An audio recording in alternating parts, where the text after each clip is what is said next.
hizo ni zama za kale.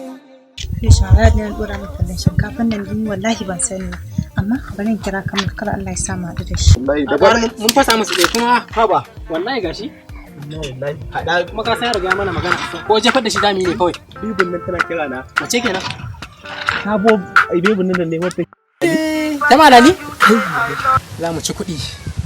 Hello baby. Na'am ya kai ne? Yau gaba ɗaya baka kira ni ba kana ina ne? Wallahi gani nan ma ina airport ne.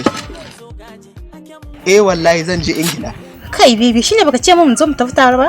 Sorry baby wallahi tafiya unexpected ne wallahi ni ma dad ne ya matsa mu. Okay. Ya naji ƙara ne haka inda yake.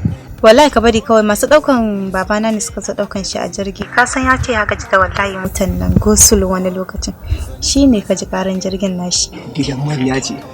Baban ku yana da private jet? Kai ka bari kawai baban mu yanzu. Okay to shikenan sai dai na dawo za mu magana. To shikenan baby miss you. Wata babbar wannan kaka ta take saka. Wai jirgin sama kake magana? Baban su private jet yake da shi. Shi kadai bai ke shiga an private kenan ba. Ai ni ce mata ne Ingila zan je. Ingila? Ingila. A to me? Ai kawai yanzu mu sauri mu karasa aikin nan. Ka gane? Jijjiti sauri ka kwaso sauran kafin liya tun daga lokaci ya fi sai. Wallahi kun ga dama na ga tun ɗazu muke jiran Baba. Da mai da Yaki wasan sallah ne kawara. Yawwa. Kamal. Fadila. England kenan? Da yake a private jet din babanki na je na dawo shi yasa ke gani yanzu har na dawo ina hutawa. Saboda asirin ka ya toni shi ne sai ka sai. ita ne ko gama waya da ita Na yanzu? rantse da Allah take ce mun private jet din babansu ne wai yake ƙara. Ƙara. Ashe ne abinci ce.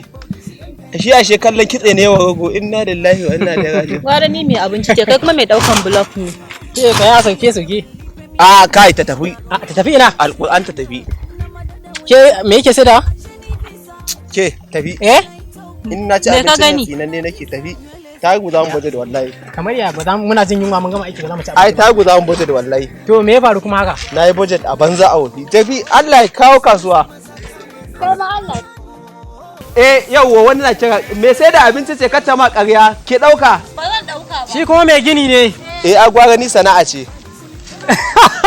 A gaida baba mai kosai.